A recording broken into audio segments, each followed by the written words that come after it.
Hey, everybody, welcome back. We are with a woman that needs no introduction, but I'm going to give one anyway.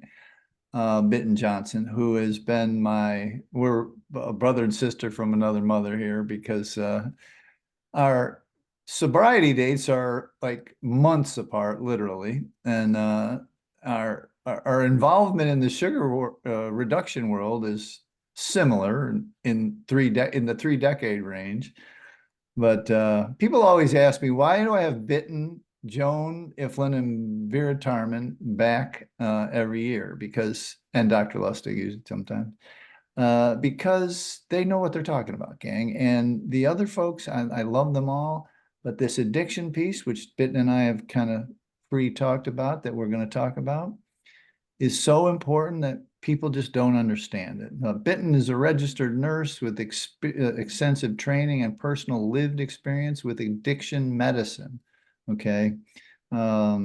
She developed holistic treatment for food addicts in Sweden. She was trained in the US, follows the guidelines of the American Society of Addiction Medicine. Developed something that is absolutely amazing. We may not have time to talk about it, called Sugar Use General Assessment Recording, which is a diagnostic tool that helps identify or addiction in general, sugar addiction in general. And she's been the gamut. We talked about it. We're both a little tired because people are not really getting the addiction piece of the puzzle. They're not understanding that the science is now proving, the brain science, the Georgia Eady and Chris Palmer, the people that have been on this summit before from Harvard University, have proven that sugar is powerful enough to alter your brain chemistry and your ability to think. We were talking earlier about having the mental horsepower, which I love. Dr. Bruce Perry talks about it with Oprah there, about the brain that gets built from the back up, and the frontal cortex gets hijacked by the limbic and midbrains because it's just that we're wanting dopamine. We're not wanting cookies. We're wanting dopamine. And anyway, Minton, my friend, my sister, I'm this 10-year re, relationship has got to get we've got to meet in person. Let's put it that way. This has been Oh, I just would love that. we've Yeah. got we've been doing this for a decade together and on these summits, and I just love talking with you. How are you today? The same. Thank you. That day we will celebrate with a big glass of water, right? That's right, a big glass of water. Fancy water, maybe even bubbly water. Yeah, even bubbly water. Oh my God.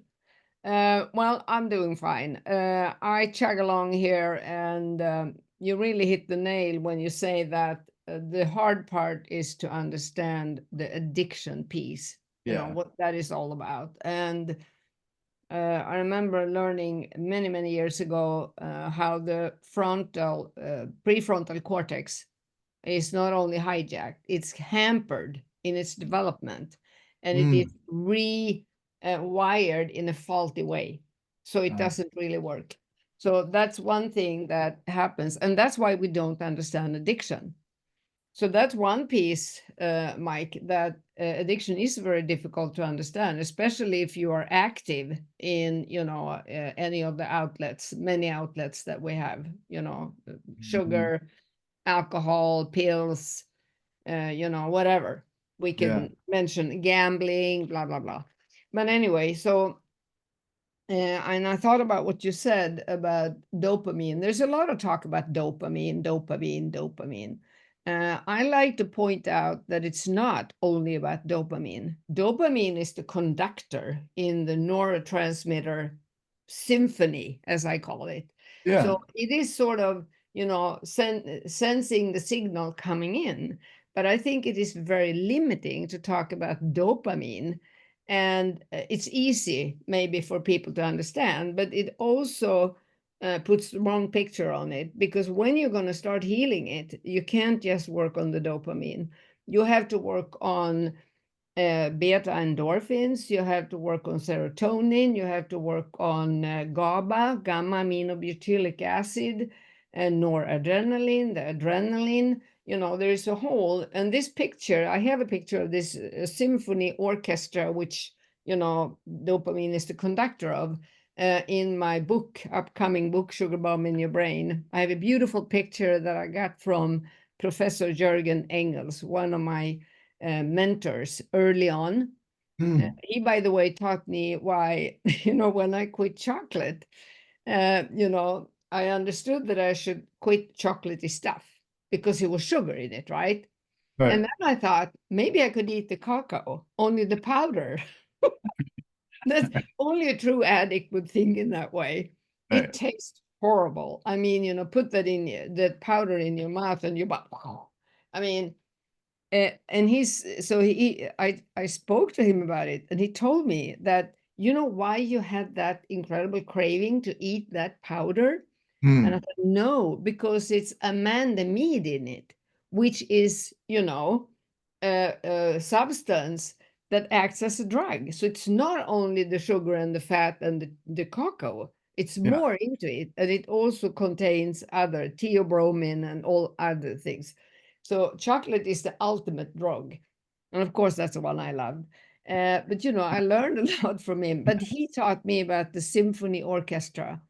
And Yeah. when we put, you know, when we get addicted, it's like, you know, this beautiful symphony orchestra playing, and you throw, you know, rocks in it, you know, start playing on the rocks instead of instruments.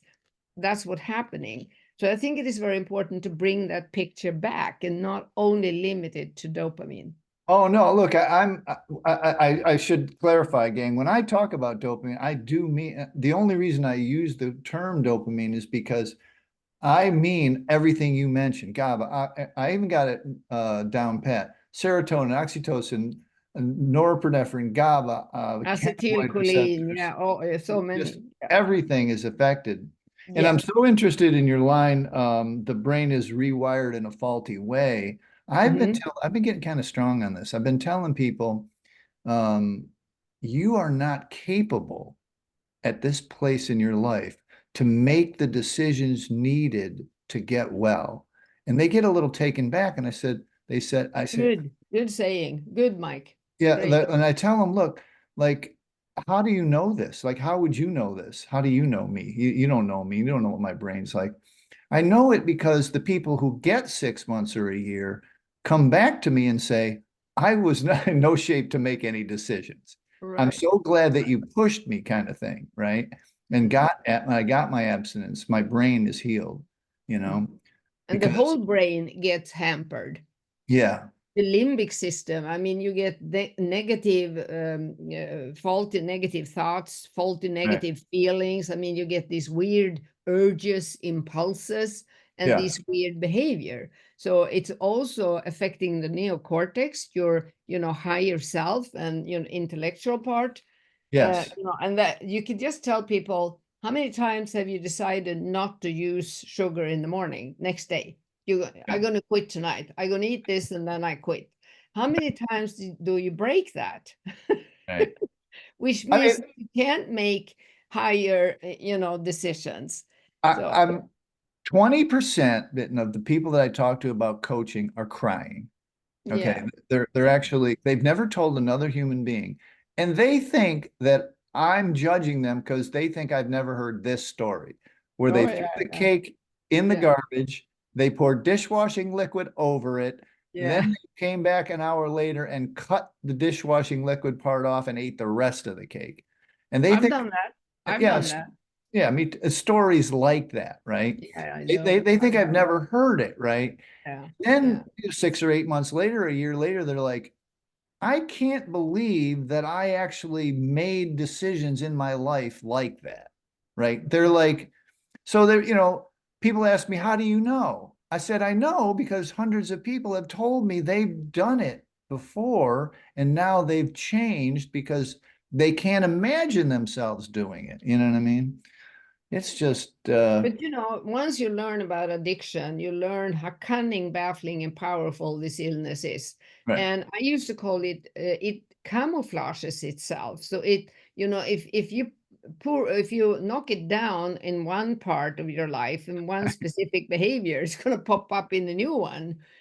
And you whack-a-mole. know, that's just the way it is. And so it's so deceiving, it's so insidious, and it takes a long time to start revealing these things. And that's what I found by working with thousands of people, you know, that sharing these stories and, you know, listening to them say, me too, you too, me too, you too, you Right, know, on and on and on. And everybody say that I thought I was the only one doing this. And then they hear so many people doing this and worse and, you know, all kinds of weird things.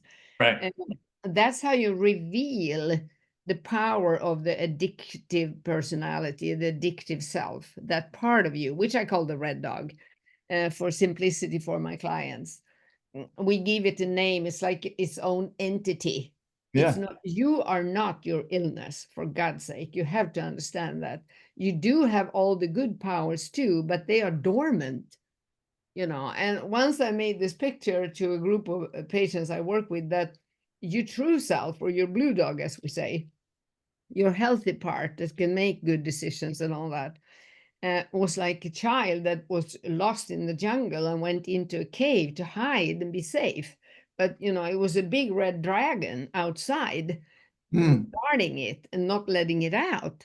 So, you know, if you bomb the dragon, the kid will die too. So that's yeah, why, as an addiction specialist, you have to be very creative, very sneaky. And, you know, the illness is using a malign, dangerous manipulation to get you to use your drug. So I joke and say, you know, I go the opposite. I use benign manipulation, you know, harmless manipulation to lure the red dog away from the cave and get the kid out and strengthen the kid or the blue dog. And I think because this illness is so entrenched into our reptilian brain in the eating part, yes, you know, the reptilian brain, it can't make decisions. And that's, you know, in the higher parts of you. It doesn't learn from experience. It doesn't have a language. It's like a reptilian. I mean, how do you train a crocodile to go heel? Well, you don't. right. That's the way I used to explain it. So, you know, you have to, you can't just work on the reward system and the dopamine. You have to really go in and work on the reptilian brain's eating part. So actually, you're trapped between three major, very dangerous traps. You have the reward system in the brain, you have the reptilian brain, and then you have the pancreas. Because this illness is about carbs, any carb, even carrots is sugar. Haha. Yeah, You know, and we have a genetic vulnerability to sugar load or carb load or whatever. So you have to understand yeah. that any carb can be fatal for you. It can trigger you into relapse or overeating or all kinds of weird behavior. So you have to take into account the metabolic part.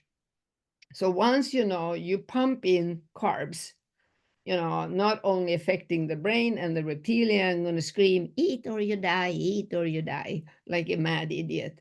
And it's very powerful because it's about survival.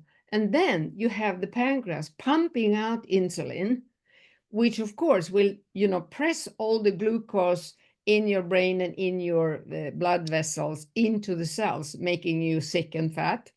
And you know, so you get really dizzy and you get low blood sugar and feel miserable Mm-hmm. because you're using the wrong fuel, right? So, and then you get even more nuts, you know, even more confused, even more in pain, even more. And then you have society's misunderstanding or arrogance and ignorance, not understanding the power of addiction, you know, that you actually lose control if you eat that stuff.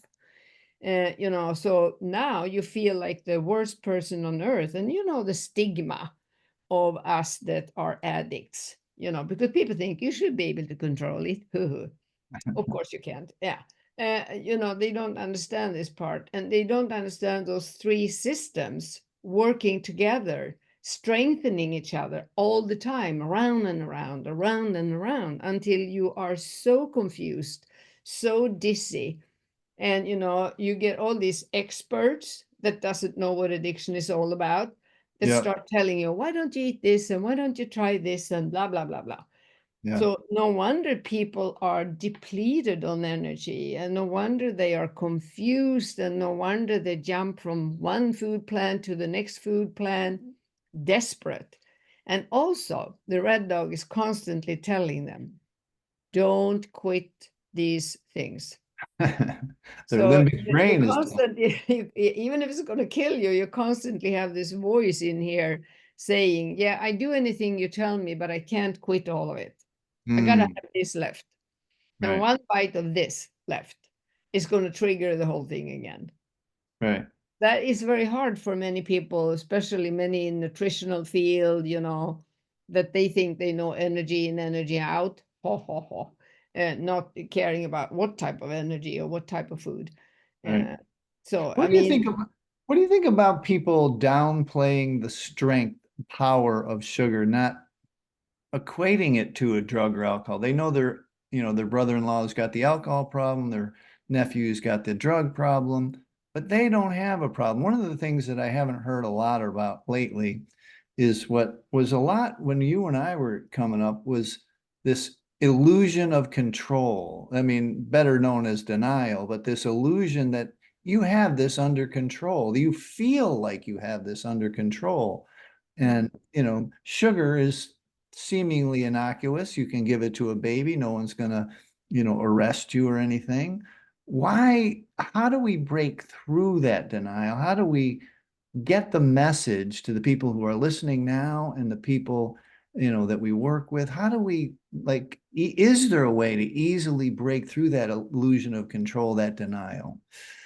well, first of all, you have to understand that denial is biochemical in its nature. Yes. It is due to I used to joke and say, I used to draw a neuron to my clients and a synapse. And I used to say, sugar crystallizes on the synapse. Well, it doesn't in that way physically, but I Yeah. say it's fussy, on the synapse. If something is fussy, there is no connection. Yeah.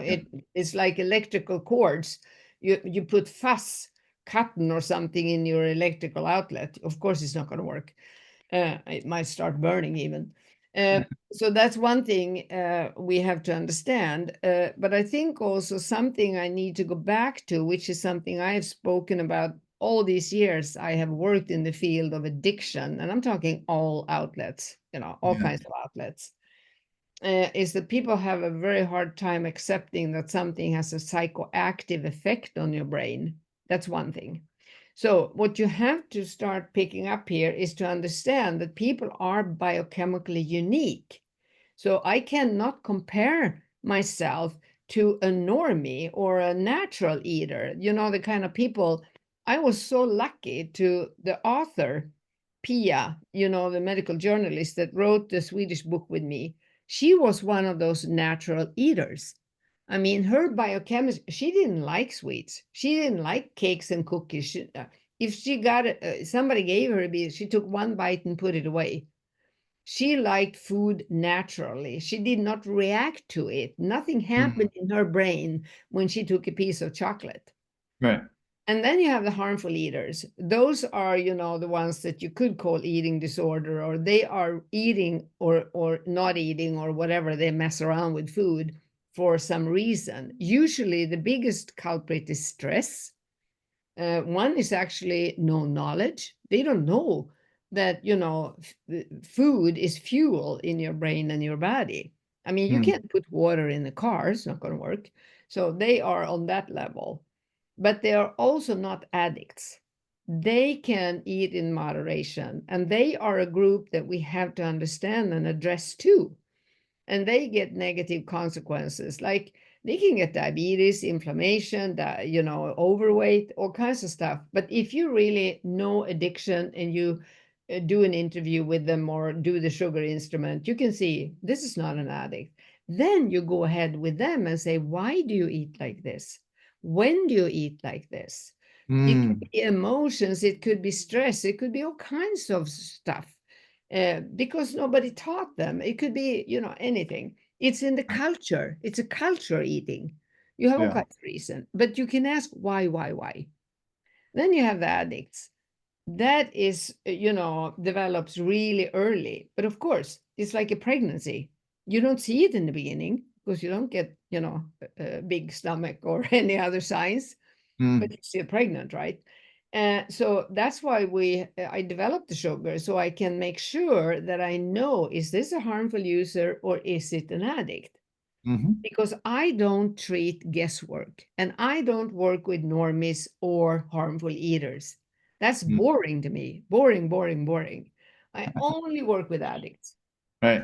So that's why I need to know that. But we have those three groups, and they have all different types of biochemistry factors that is involved in their patterns.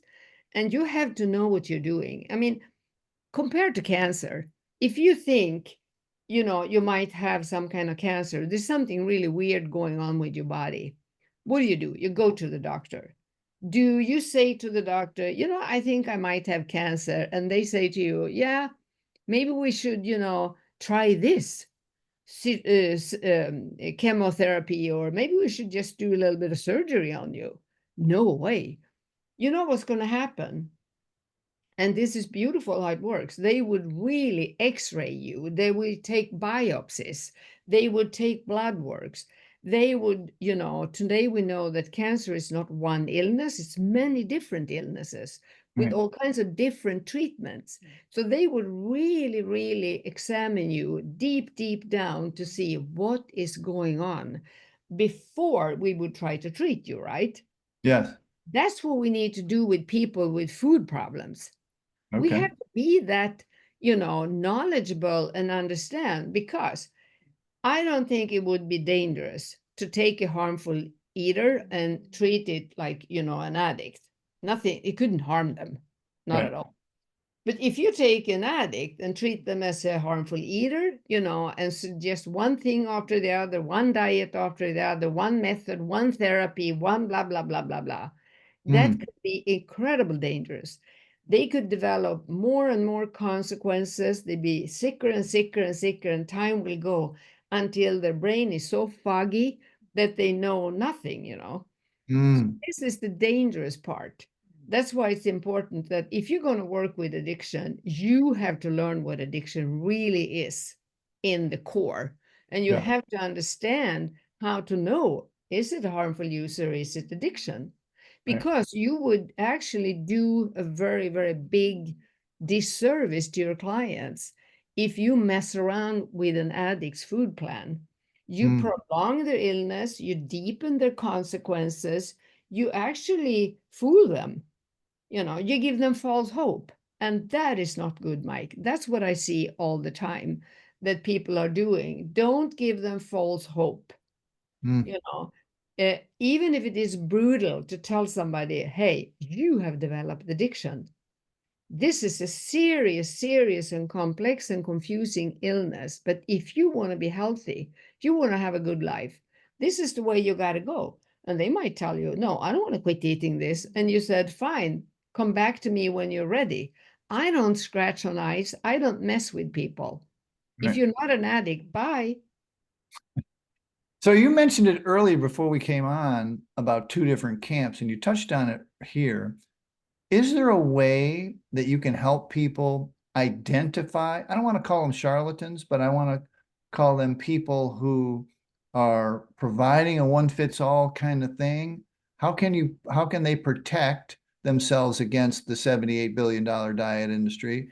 And how can they know with not with certainty, but because denial is part of the process, they have an illusion that they're in control, that they can handle this. That's not a problem. I'll just start on Monday. And, they keep doing this for Monday for decades.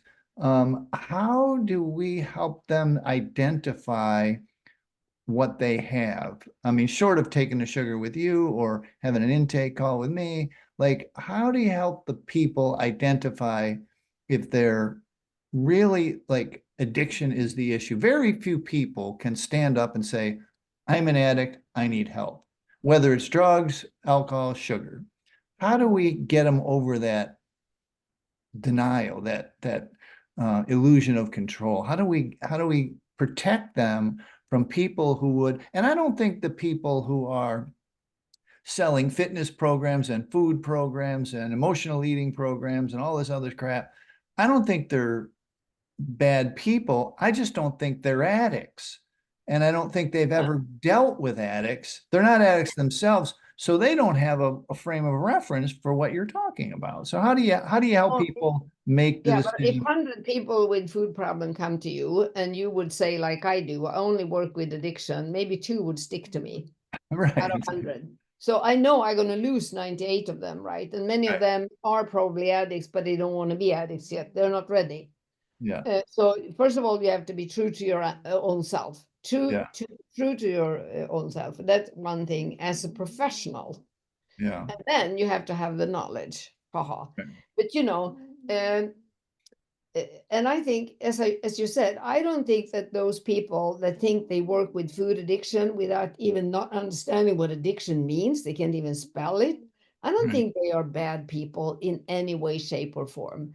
Right. They just take an easier way out because Mm, people don't want to give up the drug. So you cannot, those people that work with this, they don't want to harm anyone or do something bad, but they don't dare go into and really a carefrontation with an addict. I love the word carefrontation. I don't like the like word confrontation. They don't dare bring that up because they know that the client don't want it, and they start closing in on, oh, maybe you could be addicted. No, no, no, no, no, no, no, no, no, no. And also you have to remember one thing: when the brain is addicted to this stuff, it is the strongest power in the world. It's gonna fool you, deceive you, lie to you, do anything to keep the back door to the drug. mm, So it's a two-way dance. It's not only these people not really understanding the power of addiction, it is the client that want to keep the drug in any way, shape, or form. I So you got have it. a two-sided power struggle there. Yeah. So of course, you play along with the client in the beginning, hoping maybe you can introduce it. But if you don't really understand the power of addiction, you're Mm, not going to dare push through. So you're going to mess around with them and suggest all kinds of therapies and food plans and God knows what. It's actually the client is running the show. right. I have met so many Um, clients that want me to treat them the way they want, and I always tell them, sorry, I'm not going to do that. right. You have to go to somebody else if that's what you want. You don't dictate my treatment. Right. I can be incredible, respective of the client as a person and their preferences and cultural and religious and all kinds around it, but I have to deliver the truth. Mm, I do the sugar, and I said, okay, you have an addiction. And I show them the curve, the curve, and yeah. you see, this is how bad it is. Here are all the consequences you have, your metabolic insulin is this, and your blood work and your weight. And I mean, I can point out your inflammation. I can point out many, many consequences and show them this Yeah. is what carbs do to you. Your body's not made for this. So, either you adhere to the treatment program that I've developed, or Mm, go to somebody else that is going to run it your way. I don't mm, scratch on ice, Mike. No way. I don't have the time or the patience or anything. And one of the things is that it is too painful for me to have a solution and know what would be good help for this client, and they don't want to do it. They want to mess with the food plan and mess with the treatment, and they become sicker and sicker. It is painful to watch that happen. yes.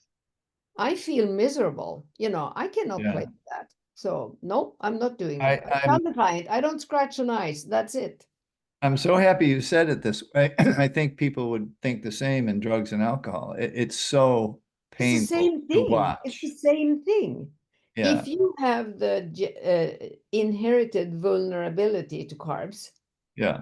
they're going to act on your brain exactly like alcohol and drugs. And I think that's a big difference that I see in our field too. People that come from nutritional training or they don't understand, they never worked with alcoholics and drug addicts. I think that is a incredible skill to have that in you, to understand addiction in the depth of that. You Yeah. know, why would anyone use a dirty syringe to shoot heroin? And you know you're going to kill yourself because the drug is so strong over you. Right. And when you understand that, you start understanding addiction. Yeah. I mean, I'm not trying to beat a dead horse here, but like how, and I guess I'm trying to get your secrets, and I don't know if you have any because directness seems to be the answer here is like, how do you like convince people? I mean, you say you don't convince people, but you must, on a human level, I know you're caring and like, you can help. Like, how do you like, you just want to shake them or whatever, say, just pay attention for just 30 days and we can get you on the other side here. Like, if they can get just a little bit of abstinence on their side, how do you get them there? Because, I mean, Well, there's no way to I run a business on 2 out of 100. You know what I mean? There's no no, way no, to, no, no. But that's what I have done. That's what I've done, and that's yeah, why my life looks like it does too. I don't have any support people working with me in that way, or I don't have people hired, and I work all by myself. right. The I'm thinking about what is the difference when I started this and today. Well, Okay. it's online.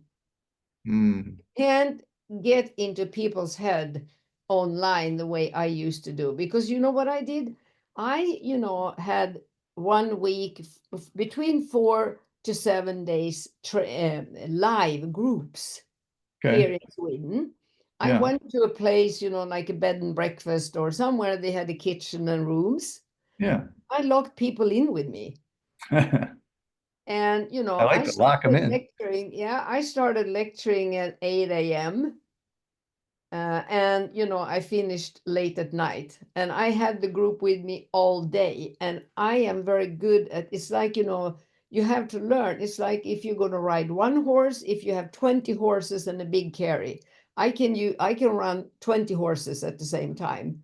I Mm, learned that skill to have them to cooperate with each other. I don't know the best English words for this, but you understand what I'm sure. talking about. So that was how I planted the seed, because I lectured and I listened and I ran group. I stood and Mm, lectured, I listened and I ran a group. So I yeah. had a big room where I lectured in the front, and I said to people when things started to get hot, I said, let's go back to the room and sit down in the group. And Mm, I'm absolutely not the slightest afraid of bringing up tough issues and said, well, I heard you ask this question. Do you know what's behind that? mm, So I did what I call carefrontation, because and what people told me I did, I took away the red cloth, because in mm, my room came like a lot of blue dogs, but they had a camouflage. And one time I wanted to make a play on this. It would be beautiful to do this, on the stage. You bring in, I was playing with this thought with some of the people I work with. A yeah. lot of they were had like a blue body, and on top they have a big red dress all the way from here to down here. But Okay. it started moving in the room, you could see a blue leg sticking out. Do you see my metaphor? Yeah, I So like it. I took away the red cloth by knowledge, having them take it off themselves by telling all the stories, everything they have done. They cried, they laughed, they shared all the sick things they have done for years and years, and all the severe consequences. They lost families, they lost work, but because they were so sick they couldn't work, and the kids ran away from home because they couldn't stand this person sitting in a sofa eating, being bombed out of their gourds. So they had, I mean, I brought in alcohol and drug counselors, people that worked in treatment facilities with alcohol and drug addicts. Yeah. And they were floored when they listened to my clients in a week like that. He Yeah. said, "This is exactly what we do at the treatment center with alcohol and drug addicts." I said, Yep. "Yeah, what did you think? That we're Yeah. going to talk about which bread you're going to eat?" I mean, that's nothing, but you see my point. So, Mike, this is what happened. And I'll tell you what, I could do that tonight at 2. If you brought 10 people in here, I do it at 2 a.m. today. I start a group, and it wouldn't take me more than 3 hours to get a hot group going, Yeah. because the power of the group is incredible. But many people work one-on-one. That's just like chasing a slippery soap in a slippery bathtub. You never get anywhere with the red dog. It's going to outsmart you any minute. And a lot of people work with that. So nothing happens. And if nothing happens, nothing happens. And, it's very difficult to do online. I've done it online, I tried that and it works, but it's much tougher to do it online because people can hide in a way. You can't Mm. hide in a room. Yeah. Yeah. I love this. So, Let's talk a little bit about that group dynamic. And we are where we are. And Joan calls it the mirror neurons or whatever. yeah. Zoom is not ideal, I agree. But how do we make it work? And you just intimated that it's required that they Mm. are working with others, even though you have a facilitator, and that one-on-one. I like the chasing the soap thing. It's like I like I, I think it's mandatory. There's no way to do this unless they see others being brave or being scared and they're together. How do you feel about that? Yeah, that is absolutely a must. I would never work with one-on-one. I refuse to work one-on-one. Okay. I could meet my patients from the group in a one-on-one talk about a specific issue, but they had to do recovery work in the group. Got And it. I think this could be done online, but you have to do it 8 hours a day. You can't do it for 1 or 2 hours because, you Hmm. know, the power of the what's going to happen in a group with other people is not going to go through in 2 hours. So I thought about doing my intensives online and Yeah. do it 4 days, 8 hours a day, just pump it, pump it, pump it. And I'm sure it should work. It's better live, but that would be an option to do. I Got thought it. about that. So, but I think it is the massive impact it has when you work it this intense. Because one thing, addiction is about intensity, recovery is about intimacy. So in order to go You got to through, wait so I can write this stuff down. Go ahead. Go sure, ahead. right, right, right. No, addicts are very intense, and they are, even more intense when they are active in an addiction, because their picture of reality is like a puzzle that you took the pieces apart. I usually talk about this a lot to my clients, and the pieces are turned upside down. You don't see how things are connected because your brain is not connected. Your brain is hampered and your body is very tired and sick. I mean, everything is tired and sick in your body: your thyroid, your adrenals, your microbiome, your inflammations. I mean, you are tired, but you are wired and tired. That's a Mm. very unpleasant thing. So, in order to calm that down, you have to have a massive impact. You can't do 1 or 2 hours. It's not going to work. It's just, you can drop seeds, but, it's going to take forever. It's going Yeah. to take too long time. So people fall off the wagon and they don't, stick together long enough for this to happen. So it has to be big impact. And every time we talk, I feel like you've forgotten more than most people know. And so I want to dig deeper into I like, forgot more. That was a fun saying.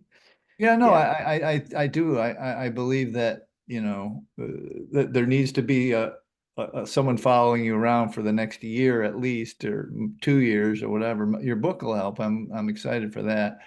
but Yeah. because you've, spent time to distill it. But is there something that you really want to express to people, kind of along the topic that we have here, denial, the inability for people to recognize that they are addicted to a powder that they can give to a baby and no one will bother them, and in this society, and they don't want to akin themselves or align themselves with a drug addict or an alcoholic or whatever, and that addiction. I guess I'm asking, is there a way to reduce the stigma or reduce the, is there a way to convince people up front besides getting them in a group for a long time? I mean, I'm probably asking the same question 40 different ways here, but I'm just so convinced that there is a way to um, help people break through this and accept the idea that they are that this type of change process, this transformational process, doesn't have anything to do with eating less and exercising more. I love this freaking saying, um, addiction is intensity, recovery is intimacy. And like, but and wired is tired, wired and tired. How do we shake them without shaking them? How do we convince folks that if they're spent the time on a Saturday or a Monday to listen to these talks, that this may be the path and that all the other crap, the $78 billion diet industry, is just a smokescreen that's going to keep them sick and tired and wired for a long time? What's the secret? Is there one, to help convince people? Like, Well, I don't think there is a magic bullet or a golden egg or a secret to it. right. Uh, I think it is this, um, every day working on sharing knowledge, sharing, what this is all about and Mm, the dangers of it, and relate to people and telling them that, the shame that they feel is fake. It is fake shame. That's very important to understand, that that is the red dog's way of keeping you in the throes of the drug, not giving up the drug.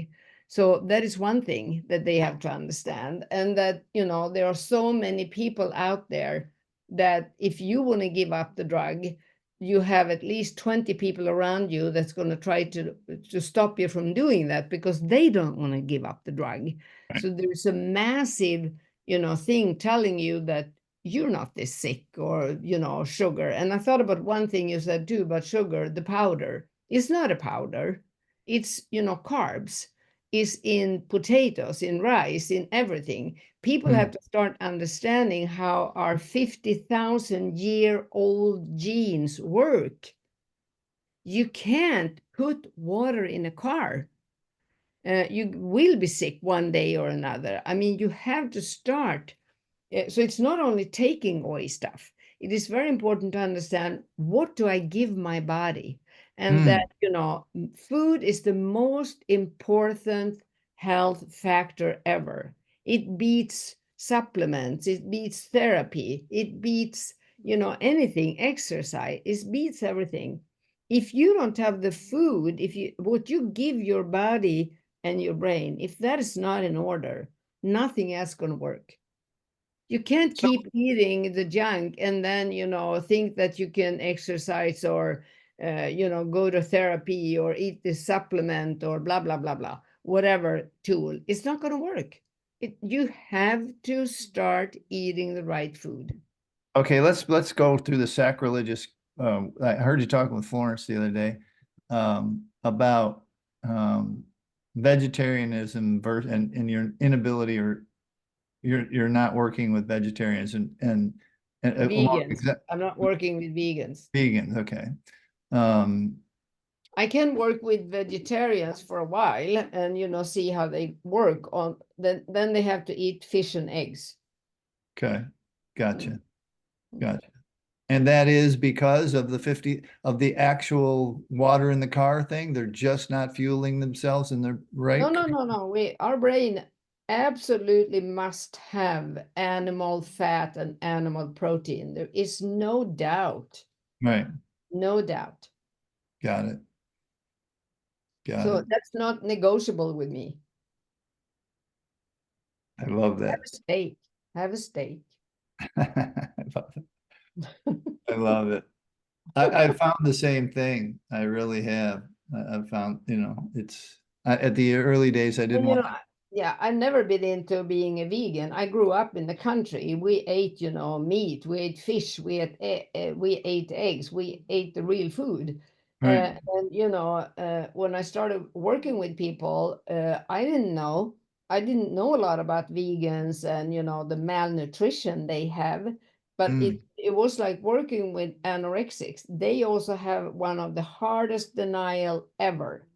They yeah. are incredible sick because they have both the starving and the control issue, which is absolutely incredible, strong, powerful drug.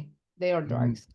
And that was really scratching on ice. So then finally it dawned on me, and I said this for many many years ago. I said this, that are you gonna do you think that you have to stick to being a vegan?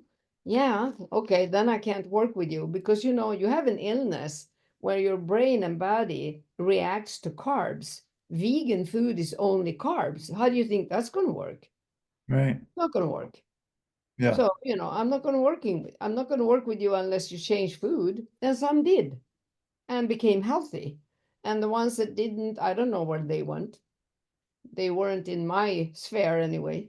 I'm thinking out loud here, but the shock value alone of the courageousness of saying that out loud might draw a little attention. I think I I agree with said you. this many years ago. I remember first time I said it in a big meeting at Food Addiction Institute. I remember Vera Tarman, whom I really adore.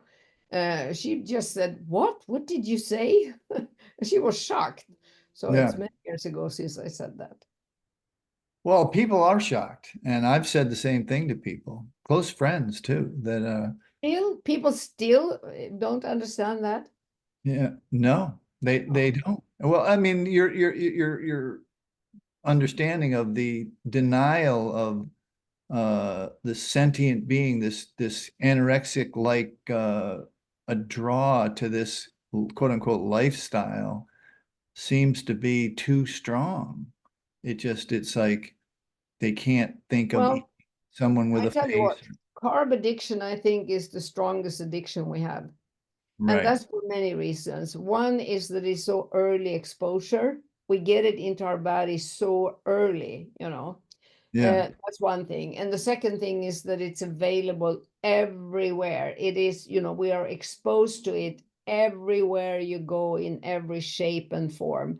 And Right. now they're trying to fool us that it's only about ultra processed food. What a load of baloney. you know, Long before processed food was, we were talking about processed foods. You could buy organic flour, organic whipped cream, organic butter, organic sugar, blah, blah, blah, blah. And you make your own concoctions, you Right. know, and according to the definition today, that's not processed food, but it works Mm, as a drug. It works right. as drug. And before we had the liquor store, people made booze at home, moonshine. In Yeah. Sweden, they did. Yeah. Come on, it's the same thing. I think you're talking about the Nova scale, which we probably shouldn't be outing, but Oh, no, no, no, no. Oh, don't get me in on that. No, no. don't get you in on that. Well, when you say something like that, I got to. Why? Pardon me? When you say don't get me in on that, that I got to know why. Well, because if people think that is, the only thing that you become addicted to, and that ultra processed food is so dangerous, they don't Yeah. understand sugar addiction at all. And one reason I refuse to say food addiction is that, most food is not addictive, and that misses the point with the carbs.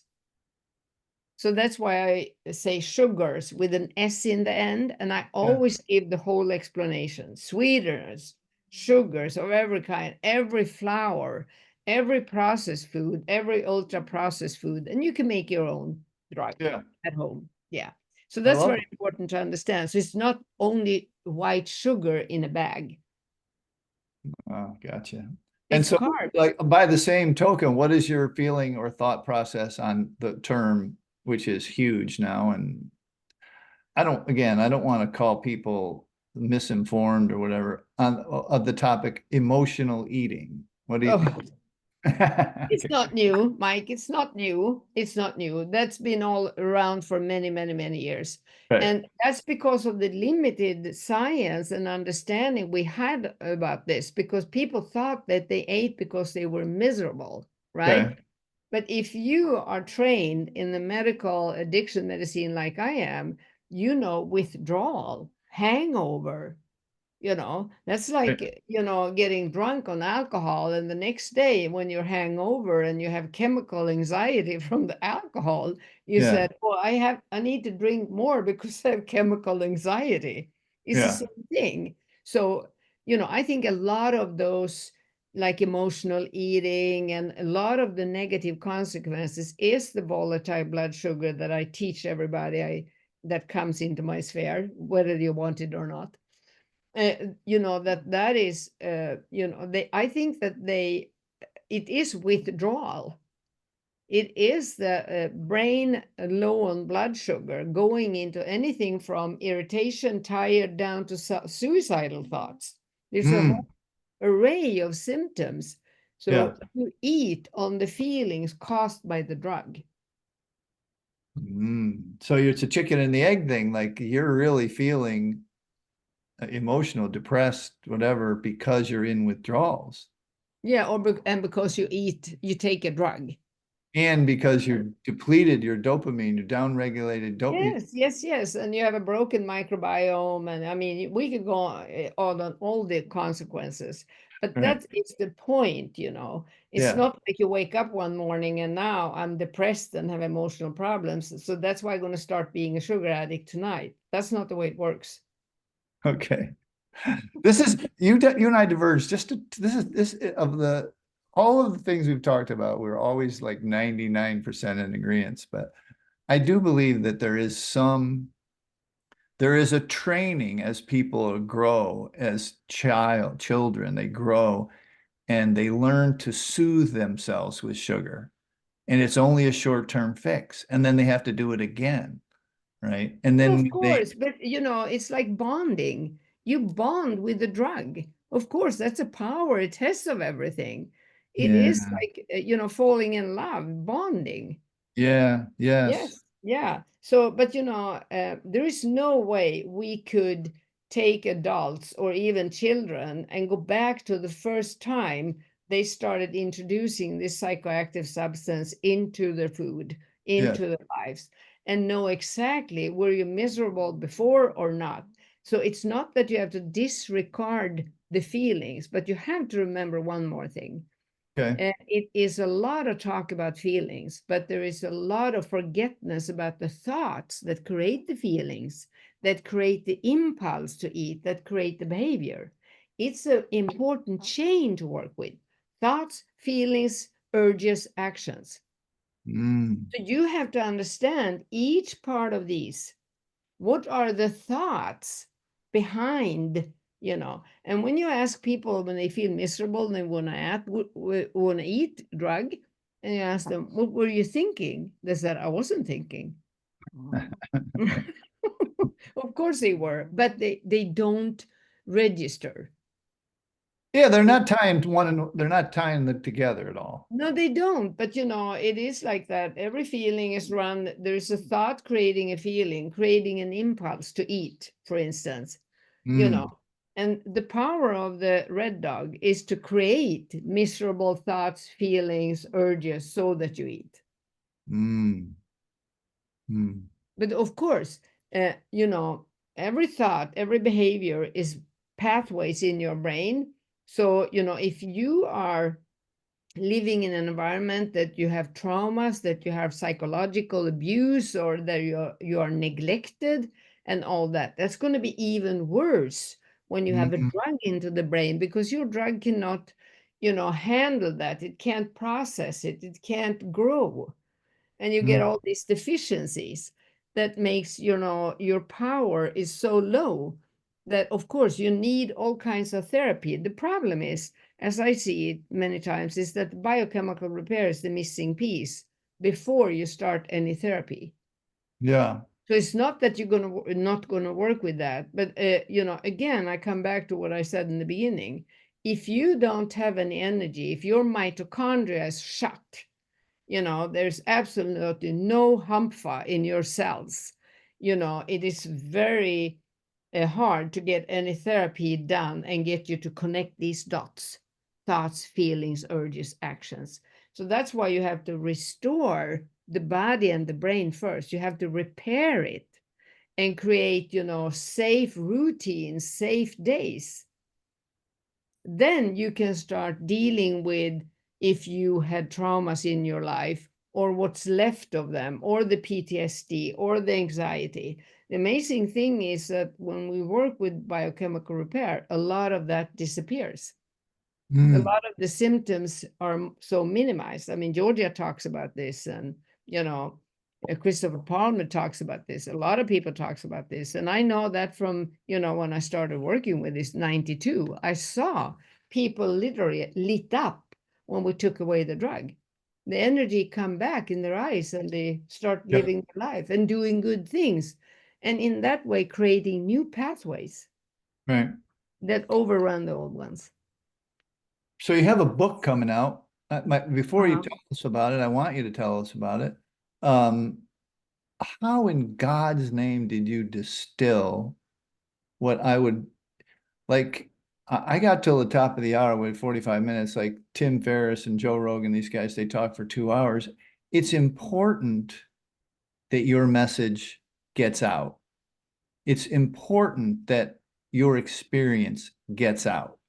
And I've been doing this with people, and everything you say rings true. I learn so much when we talk. That's why I'm furiously taking notes here, and will give this to all my coaches. Is like, I'm not going to give anybody else's talk to my coaches. I mean, maybe a couple of them, but it's like, how, how do we is your book comprehensive enough that's coming out? Like, how do you distill 39 years of experience, and then whatever, when you started with sugar, 35 years? Like, how do we distill it and how do we get it out more? This is my place in the ecosystem, Bitten. Like, how do we get this is a weird abstract construct that people don't understand yet about the internet, is that attention is the most important commodity on earth, not money anymore. You can have a lot of money and not have any attention. That's why people pay Kylie Jenner $1 billion for the attention, not for the 5 people company. They pay for the attention. Oh, How, if you can radicalize, this is a brave statement, but I'm going to say it anyway. If you can radicalize someone to commit a suicide bomb, how do we get people to radicalize people to understand what Bitten Jonsson has taken her entire life, or most of her life, to figure out? How do we do that? Like, it's such an important question. This is what's been the goal of the summits forever.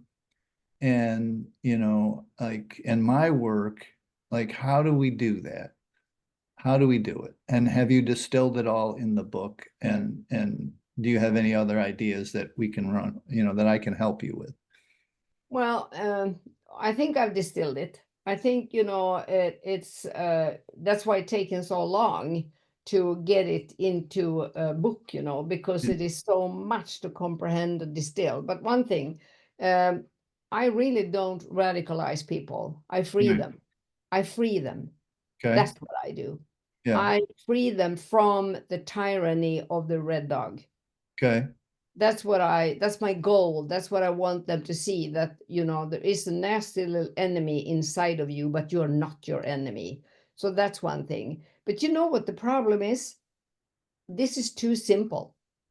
Mm. When I lecture, people tell me, you know, when I lecture to professionals and alcohol and drug counselors. Many times they've said to me, it can't be this simple. And I said, that's exactly what it is. That's why you don't understand it. So, simplicity, Mike, is a very complicated things for, it's a very tricky things for complicated people. And we Hmm. are so used to analyze and intellectualize. So we think, it's something screwy when it is this simple, but it is simple. Yeah. It is eat well, go out in nature, spread your love and joy, be in the sun, you Yeah. know, eat a cow and have some salt and butter. I mean, it is incredible simple.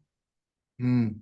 And that's why people don't get it, because they are so into all these methods and analyses and complications.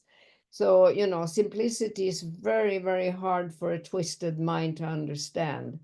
And my message is, it is very, very simple. I'm not saying it's easy to do it, but it is simple. Yeah. I love space and rockets and all that, but you don't have to don't have to build a rocket. I promise you. We can go to space anyway. It is very simple. I love it. I love it.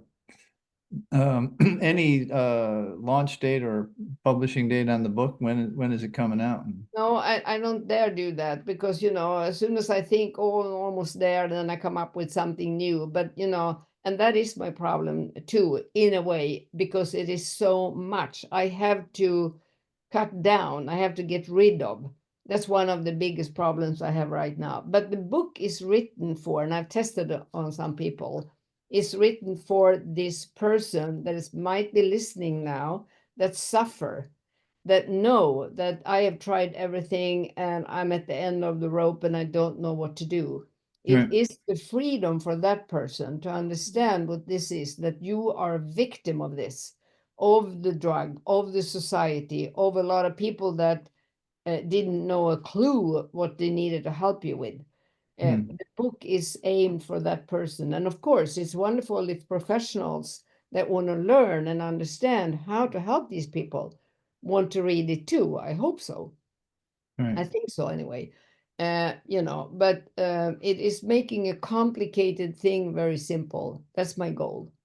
Yeah.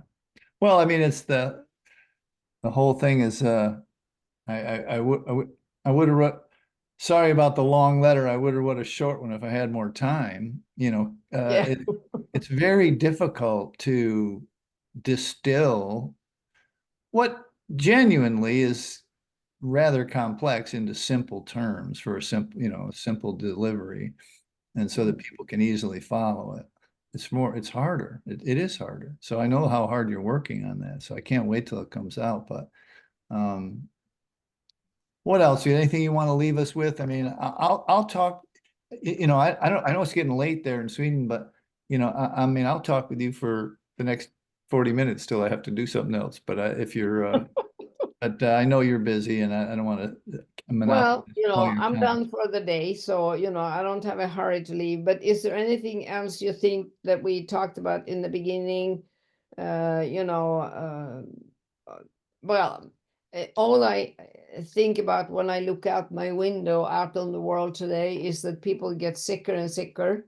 Yeah, And, it scares me that people are trying more and more methods yeah, without understanding that the red dog is fooling them to try one new method in order to get to keep the drug. hmm, And also thinking that it is, a time span. Okay, I'll do this for a month, then I can go back and be normal. That's so crazy. mm, yeah, Normal.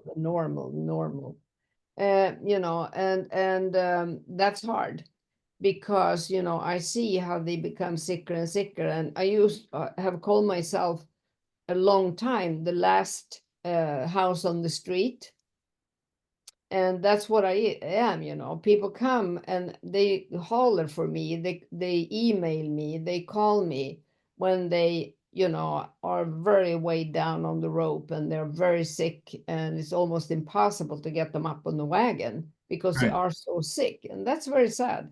That's yeah, incredible sad to see. Yeah. So the whole society is so entrenched in, this uh, crazy eating and, treating it with pills if you become sick. But Mm, of course, that's not a way to go. That's not a way to go. That's not creating long-lasting health. right. We did Most of talk about all, it doesn't create energy. energy. No, Yeah. I mean, if you get sick and you have to take pills and you don't change your eating and your lifestyle, Mm, you're going to just be sicker and your energy will not be restored so right. that you feel full of life to do whatever you want to do. Right. That's what I mean. Well, we did mention earlier about this rage or this craze of Ozempic and such, and Hmm. we were kind of laughing because we know how it ends, right? Yeah. We know how people can't. It's not going to change anything. No, It's we've not, been down that route many times, you and I, and see something blown up like this is going to save the human people. And now we found the Holy Grail, and we know how it ends. If right, people have to live a natural life, you can't do anything. The crazy food today is going to kill us if we right, don't change. Sorry, but that's the way it is. yeah. I guess we could beat this dead horse forever, and I don't. Again, I mean, I'm really trying to. I mean, it just hurts my heart to watch overweight children Yeah, I yeah, know how hard it is to grow yeah, up, period, but to grow up overweight with the teasing and the whole thing, forget yeah. about their Yeah. health. That's Yeah. another big part of it. But, it's because their parents don't know or not willing to make the changes and stuff. Um, I told you this And story. also, you have the next new, outlet for children. That's the screens, Yeah, gaming, screens, gambling, which of course is a double whammy because yeah, that's going to totally shut your brain off and, also, explode the survival part of your brain. So mm, it's even more of what life is all about. right, So, I mean, that's a huge problem with all the gaming. I don't know about, the TV in US, but if you turn on a commercial channel here, you have all these gaming commercials that they are horrible. They're new right. ones. They give you money to start gaming. Yeah, Just as we record this morning, they announced the states are suing TikTok because their algorithm is addictive and harmful to the mental health of children. good. And I'm like, that came out of nowhere this Yeah, morning. right. Right. Wow. So, Ben, I love talking with you. I can't wait to Yeah, the actually meet same. in person. I don't know how that's going to happen or when, but it's going to happen. I Uh, hope so. Tell me about your, if you will, your affiliation with this work group for the World Health Organization group. You didn't go to their meeting. I'm curious about that. I don't know if you want this on tape or not, but I'm very curious about that because Well, you should be there. yeah. Well, I think it is very simple. I'm a nurse. I know Yeah. diagnostics. I don't have it, I don't need to have it in there. I think it's very important for insurance and for, I don't think it's going to change that much. I mean, we have lots of alcoholics everywhere. Alcohol is in the diagnostic manual. So Mm, it's not going to be a big change. And, one of the reasons I think that they're doing a beautiful job, and I think Heidi Geaver should have, a golden medal. yeah. Uh, and she took over, I was supposed to do that, but I never had the time because Right. I suggested, I think 2008, that we should talk to WHO. So we got the diagnose in, the ICD-10. But, I never got around to work on it or write it or anything. Yeah. And Well, also, I there think, there are so many chefs in that soup with opinions all about it that I think that they overcomplicated it terribly because they had to fit in here and fit in there and fit in there. And yeah. me, I'm less is more, shoot straight, much easier. I would say sugar addiction is a diagnosis. Take it or leave it. No, I'm joking. But I couldn't do that. And here's the research, and Right. just by looking at it, the literature list in my book is huge. And usually when you make a literature list, you say that in this chapter you could read these books, like Lustig's or George Aid or whatever, Yeah. But I've done a literature list in the end of the book where I put on top, I have the first book about sugar, like Sugar Blues with William Duffy, and I put them in a year, in the Yeah. year they come, so that you see, oh my God, all this literature, all these books with references and science, and we are here and nothing happened. that's Mm. that's a reaction I want. And there is a science list that's 36 pages. I mean, who's going to read that? Yeah. I mean, there is so much science. We don't need more science. We need more action. We need to do. We know enough to start changing behavior. We don't need any more science. So what we need is action, people daring to go against, all this junk food, which I like to call it better than processed and ultra processed, which is only a smoke screen and trying to confuse people. It's Right. junk food. It's carbs, sugar carbs. Make it simple. So, but I think that they are doing a beautiful job. But I don't think it's going to happen tomorrow. Let me put it that way. Yeah. It is too much, discussion and too many wills and too much opinions. And, I mean, one time I did this PowerPoint with all the names on this food problem, Yeah. so-called diagnosis. And I also think that they mix in eating disorder in it. I don't work with eating disorder. I never work with eating disorder. But my sugar addicts, they have a lot of eating problems. They Mm. restrict, they starve, they binge, they purge, they volume eat. But it is the addiction causing that. Yeah. Yeah. So the addiction is the problem. Not, Right. because with alcoholics, if you drink Saturday, Sunday, are you a binge alcoholic? If you drink every day, what are you then? Are there different types of alcoholics? No, they're Right. not. You're either an alcoholic or you're not. It's the Yeah. same here. It's very easy. And I think that is the problem. It's too easy. So Mm. it's very complicated, but I think the work they do is beautiful. But also, as I said to you before we started record, I think I've read everything. Nothing is new to me. Nothing of all the research coming and all the opinions and all the thoughts and everything. Nothing is new. When we talk about PUFA, I lectured about that 25 years ago. Right. Has something happened? Not in Sweden. So, it can make me frustrated at times, But Right. the reason I keep teaching people is because I know that's like rings on the water. I keep throwing starfish, Yeah. and I don't know if the starfish I threw today will, survive down in the ocean, but I still throw them. Yeah. And I answer everybody that emails me. I get people, I got an absolutely very sad message today. I answer everybody. I get people on the email, on the WhatsApp. People ask me for help, and I always answer them. I don't take them on as clients, but I always answer them and make sure they get in touch with somebody that can help them. Right. Got it. Then if we have the diagnosis in there, no, I know it is a diagnosis, so you don't have to convince me. Right. That's enough. And Yeah. I've known that for years, and I worked for that, and it works. So Yeah. yeah. Was that enough of an answer? That'll do it. That's a great place to call this a day. But I still believe that I'm going to continue to believe and work at getting your information in general, others too, but your information out to the world more because it needs it. So when that book launches, you let me know and we'll pound the hell out.